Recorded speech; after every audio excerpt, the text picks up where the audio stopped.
The morning sun cast long shadows across the city sidewalk as Michelle Chen stepped out of her favorite yoga studio, still buzzing with energy from her morning practice. As the CEO of Metropolitan Trust Bank, she rarely got moments like these, peaceful, unscripted, and completely normal. Her usual power suits and briefcase were replaced by yoga pants and a plain white t-shirt, her hair pulled back in a simple ponytail. Walking past the glass windows of downtown shops, Michelle smiled at her reflection. It reminded her of her early days, long before she became one of the youngest CEOs in banking history. At 38, she has shattered more than a few glass ceilings, though many people still couldn't picture someone like her in such a position of power. Her phone buzzed with a notification. The business check she'd been waiting for had finally arrived at her office. Instead of heading back to the corporate headquarters, Michelle decided to deposit it at one of her local branches. It would give her a chance to see how things operated at the ground level, something she believed every leader should do regularly. The branch she chose was in a busy downtown area, its marble floors and tall windows projecting the kind of stability and trust that banks worked hard to maintain. As she pushed through the heavy glass doors, the cool air conditioning hit her face, and she took in the familiar sounds of customers chatting with tellers, the soft beeping of ATMs, and the gentle classical music playing overhead. Several customers turned to look at her as she entered, not because they recognized her as the CEO, but because her casual attire stood out in the formal banking environment. A security guard gave her an extra long glance but remained at his post. Michelle joined the line, pulling out her phone to check some emails while she waited. She could hear snippets of conversations around her. Someone applying for a mortgage, another person discussing retirement plans. These were the real moments that made banking human, she thought. These were the services that changed people's lives, opened doors to opportunities, and helped dreams become reality. When it was finally her turn, Michelle approached the counter with her check in hand. She had specifically chosen to visit this branch because it wasn't one she frequently inspected. She wanted to experience the true customer service her bank provided, not the carefully choreographed version usually presented to executives. Little did she know, this simple decision to deposit a check would spark a chain of events that would not only challenge her personally, but would also reshape the very culture of the institution she led. As she stood there, waiting to be called to a teller's window, Michelle had no idea that her identity as both a customer and CEO was about to collide in a way that would make waves throughout the entire banking industry. The morning light streaming through the windows illuminated the particles of dust floating in the air, creating an almost ethereal atmosphere. Michelle took a deep breath, clutching her check and ID, completely unaware that she was about to become the center of a story that would challenge perceptions and force necessary changes in the banking world. Branch manager David Parker was having a typical Tuesday morning until he noticed the woman in yoga clothes standing at the counter. Something about her seemed out of place in his pristine banking hall. When the teller called him over with a concerned look, he straightened his tie and walked toward them with measured steps. "Is there a problem here?"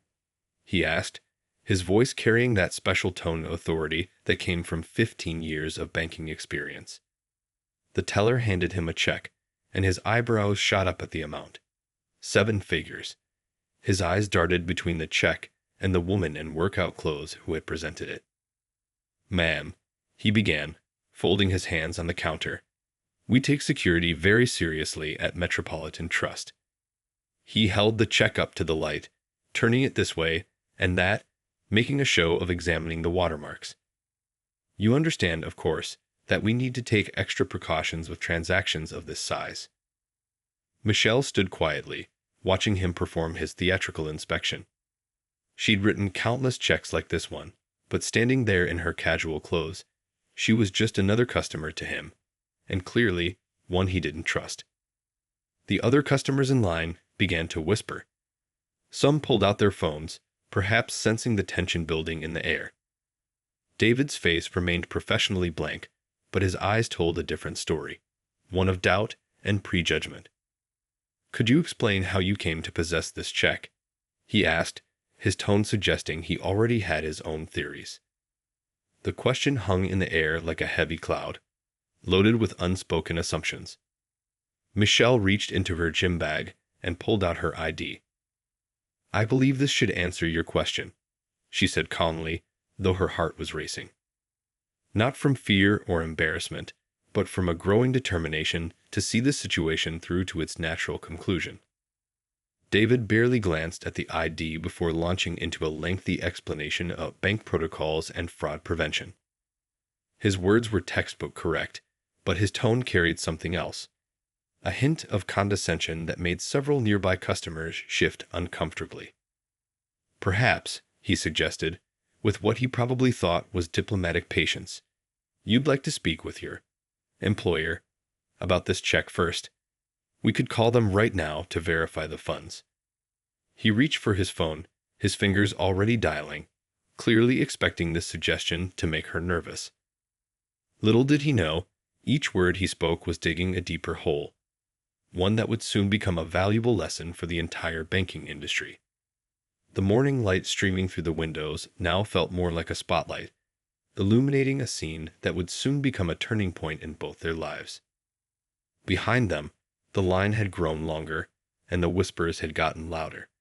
Some customers looked annoyed at the delay, while others watched with increasing interest, sensing that something significant was unfolding before their eyes. The tension in the bank lobby grew thicker as David ushered Michelle into a small office, away from the curious eyes of other customers. The room felt cramped and stuffy, with its dated motivational posters and the faint smell of coffee lingering in the air. "Please, take a seat," David said, gesturing to a chair that had seen better days. He remained standing, perhaps trying to maintain a position of authority. "I'll need to make a few calls to verify this check's authenticity. I'm sure you understand. It's just standard procedure." Michelle sat quietly, observing how he kept glancing at her workout clothes, then back at the check, as if trying to solve a puzzle that didn't fit his preconceptions. She could hear the muffled sounds of the bank lobby through the thin walls, the gentle whir of counting machines, the soft ding of the entry door, the murmur of conversations. David picked up his phone, his fingers hovering over the keypad. "Maybe we should start with your employer? Could you provide their contact information?" His tone carried that special kind of doubt that didn't need words to be understood. "Actually," Michelle replied, her voice steady and clear, "why don't you call the corporate office directly? I'm sure they can verify everything you need to know."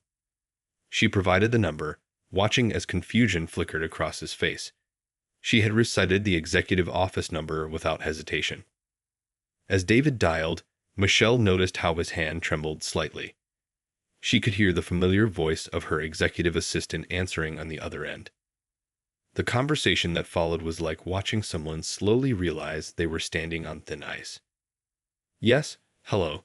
This is David Parker from the downtown branch. I'm calling to verify a check." His voice trailed off as he listened to the response. The color began draining from his face, starting at his forehead and working its way down. "I'm sorry. Could you repeat that?" The silence that followed was deafening.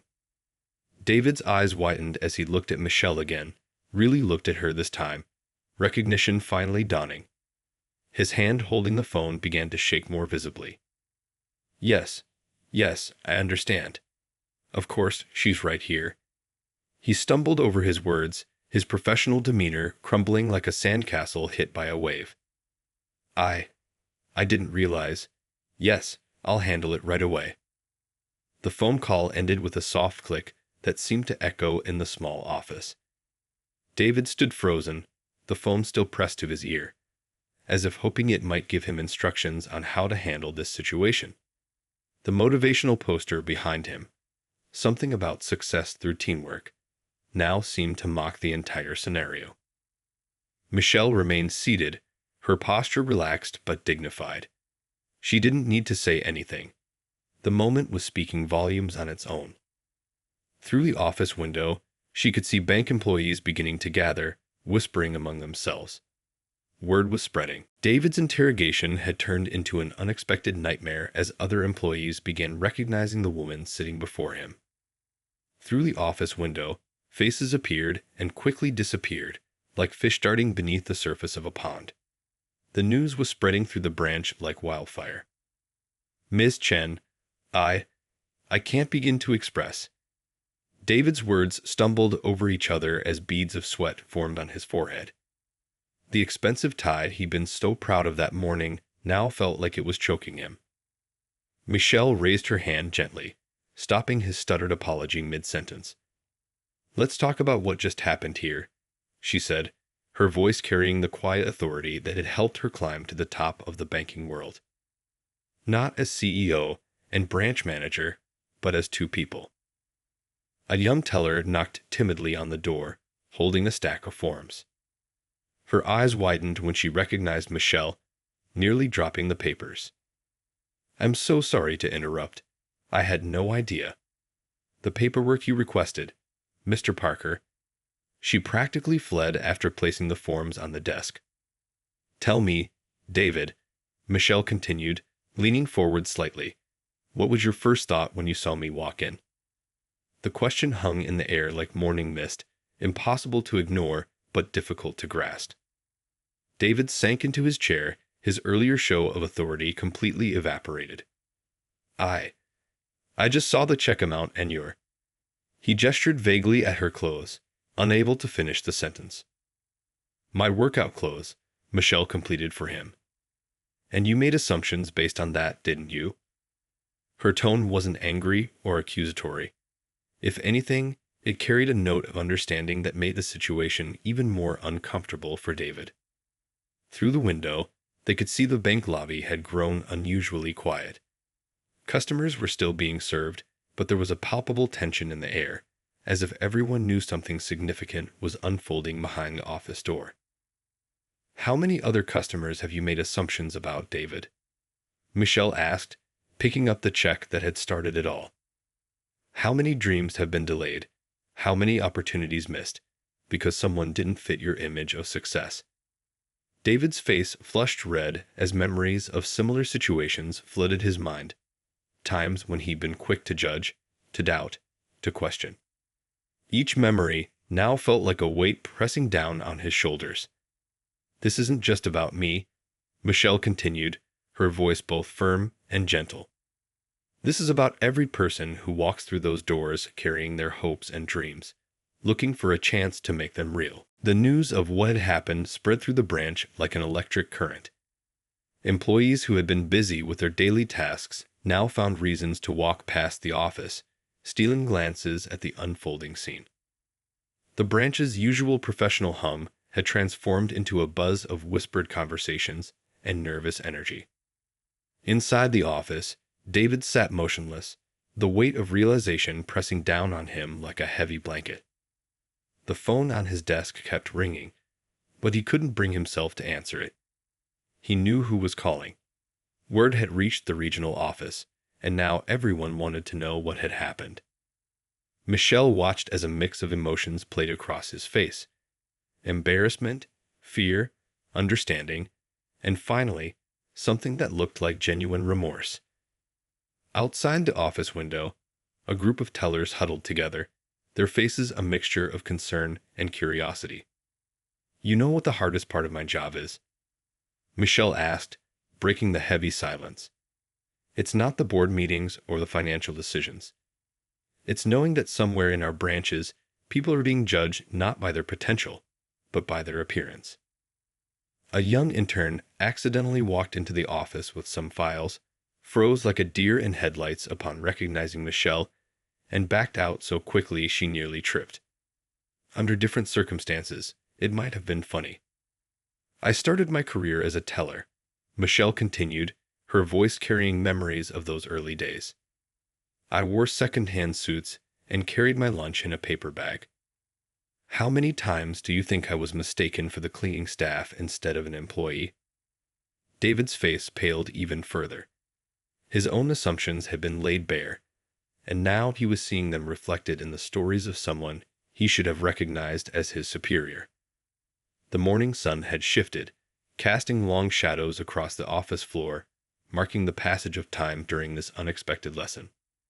Through the glass, They could see customers being directed to other tellers, their curious glances suggesting they sensed something significant was happening. A security guard stood nearby, his usual stoic expression replaced by one of concern and interest. This moment, Michelle said, gesturing to the check still lying on the desk between them, isn't just about a deposit that you questioned. It's about every person who walks through those doors carrying their dreams, only to have them dismissed because they don't fit someone's idea of what success looks like. By mid-afternoon, the entire branch was abuzz with activity, but not the usual kind. News had spread to every corner, and employees moved through their tasks with an unusual awareness, as if seeing their workplace through new eyes. The story of what happened in David's office had already become the talk of the branch. Customers could sense something was different. The usual banking routine had been replaced by a strange mix of nervousness and excitement among the staff. Every time the door opened, heads turned, wondering if more executives would arrive. In the break room, conversations hushed when anyone new entered. Tellers shared their own stories in whispered tones, times they'd seen similar prejudices play out, moments they'd wanted to speak up but hadn't known how. The incident had opened a floodgate of memories and realizations. "I saw it happen last week," one teller confided to another. A customer in work boots was treated differently than someone in a suit. The words hung heavy in the air, carrying the weight of shared guilt and recognition. David emerged from his office looking like he'd aged 5 years in a few hours. His usual confident stride was replaced by a thoughtful, measured walk. He stopped at each employee's station, speaking quietly, his face serious and reflective. The regional director had called 3 times already. Each conversation ended with the same message. There would be changes, significant ones. Michelle's visit, though unplanned, had exposed something that couldn't be ignored anymore. By closing time, a memo had already circulated through the bank's internal system. Tomorrow morning would bring an emergency meeting for all branch managers. The subject line read simply, "Redefining Customer Service Standards." Outside the bank, life continued as usual. People walked past the windows, unaware that inside these walls, a transformation had begun. The security guard, who had witnessed everything, shook his head as he watched David lock up for the evening. "Never judge a book by its cover," he muttered, more to himself than anyone else. As the last employee left the building, the weight of the day's events settled over the empty lobby like a heavy blanket. Tomorrow would bring changes, uncomfortable conversations, and necessary growth. The bank would never be quite the same again. The next morning, the bank's main conference room was packed with branch managers from across the city. The tension in the air was thick enough to cut with a knife. Michelle stood at the front of the room, no longer in yoga clothes, but in a professional suit, though her presence carried the same quiet authority. "Yesterday," she began, her voice clear and steady, "something happened that opened our eyes to a problem we can no longer ignore." The room fell silent. Even the usual sounds of coffee cups and shuffling paper ceased. David sat in the front row, not by choice, but by necessity. His experience was about to become a teaching moment for everyone present. The other managers glanced at him with a mix of sympathy and unease, knowing it could have been any one of them in his position. "I'm going to share a story with you," Michelle continued, pacing slowly across the front of the room. "Not as your CEO, but as someone who has stood on both sides of that banking counter." She detailed her experience from the previous day, not sparing any details, but also not placing blame. As she spoke, faces in the room changed. Some managers looked down at their notepads, others shifted uncomfortably in their seats. Each one was thinking about similar situations they'd witnessed, or, worse, been part of. "This isn't about pointing fingers," Michelle emphasized, stopping her pacing to look directly at her audience.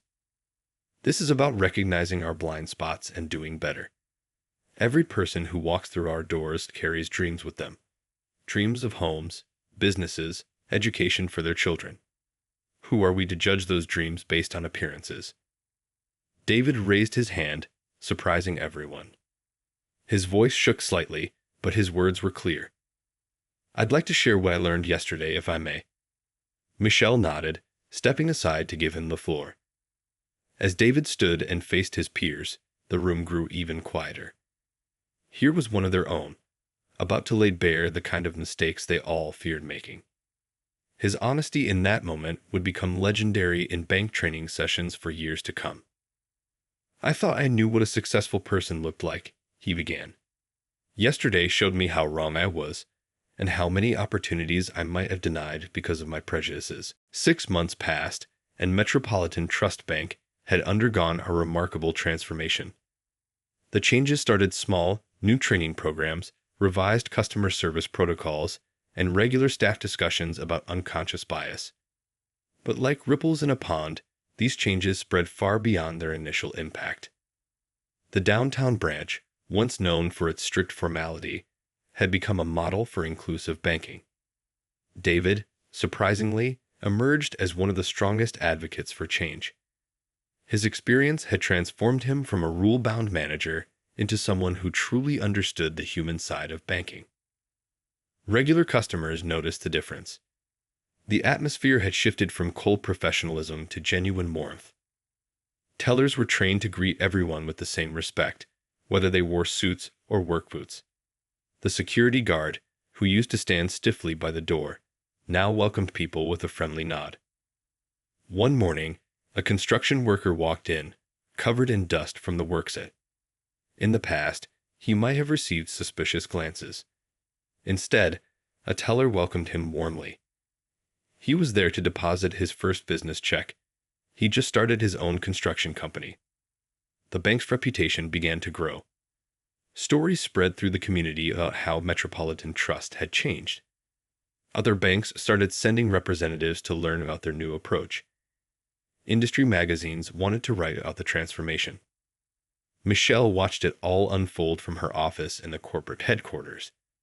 She kept the yoga pants she'd worn that day hanging in her office, a reminder of how appearances could deceive. Sometimes, during important meetings, she would glance at them and smile. The quarterly numbers showed something interesting too. The bank's customer base had grown more diverse, and with it, their profits had increased. It turned out that treating people with dignity wasn't just the right thing to do, it was good business. David's branch became a training center for new managers. He would share his story openly, using his experience to teach others. "Look at the person," he would say, "not the packaging they come in. Behind every transaction is a human story." 1 year after the yoga pants incident, Michelle stood before a crowd at the National Banking Conference. The room was filled with banking executives from across the country, all eager to hear how a simple check deposit had sparked an industry-wide movement.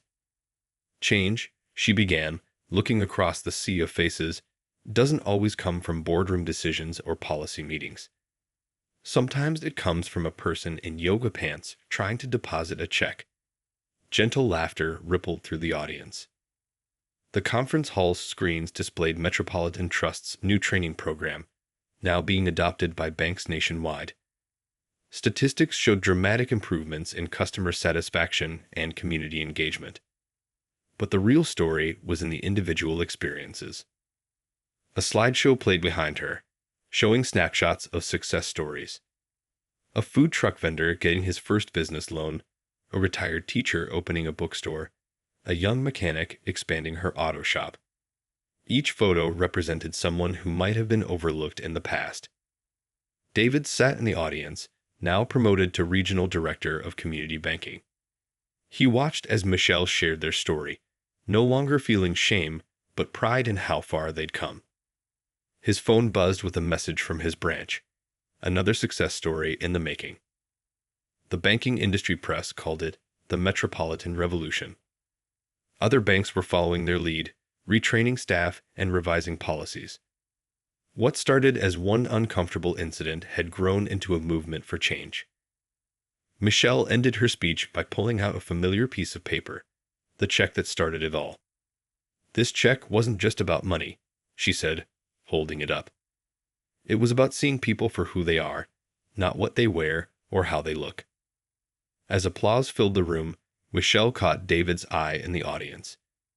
They shared a knowing look. Sometimes the best lessons come from our biggest mistakes. The story of the CEO in yoga pants had become more than just a cautionary tale. It had become a catalyst for real change. The conference buzzed with energy as executives lined up to learn more about Metropolitan's transformation. But for Michelle, the real victory wasn't in the programs or policies. It was in the simple fact that somewhere, right now, someone was walking into a bank feeling welcomed, respected, and valued.